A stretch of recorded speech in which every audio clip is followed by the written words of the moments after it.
Marion Perrier n'a pas attendu d'être déléguée régionale aux droits des femmes et à l'égalité pour avoir des convictions à ce sujet.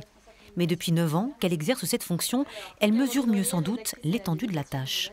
J'ai pris le supplément sport et forme, mais alors vraiment par hasard, je vous assure que je ne l'ai pas choisi. Alors il y a une femme dans tout le truc, il y en a une. Si je sors ça, c'est parce que maintenant on nous dit « Ah non, mais le sport maintenant c'est mixte, il n'y a plus de problème dans le sport ».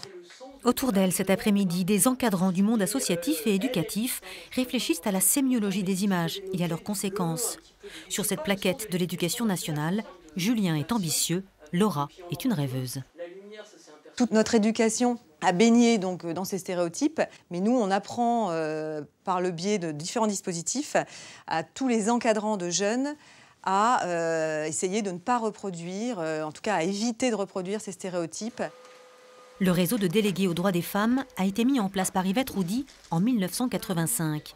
Parité, égalité, mixité, en 30 ans, les choses ont évolué, mais pas assez. La question de l'égalité femmes-hommes touche toutes les sphères de la vie. Par exemple, la question des violences faites aux femmes, qui est l'expression visible des stéréotypes les pires. Stéréotypes étant que l'homme a plus de valeur que la femme. Eh bien, ces violences, on les retrouve dans tous les milieux quand même. Donc ça, c'est assez décourageant. L'éducation, c'est quand même la clé de la lutte contre ces inégalités-là. Marion Perrier a 2 enfants, qu'elle élève naturellement dans un souci d'équité.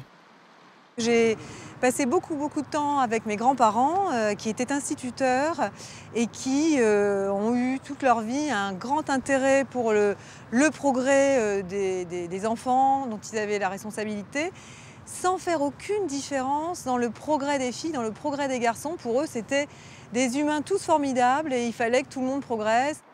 Déléguée aux droits des femmes, curieuse fonction dont on a du mal à se figurer la réalité. Un travail de l'ombre et de longue haleine pour faire progresser les mentalités.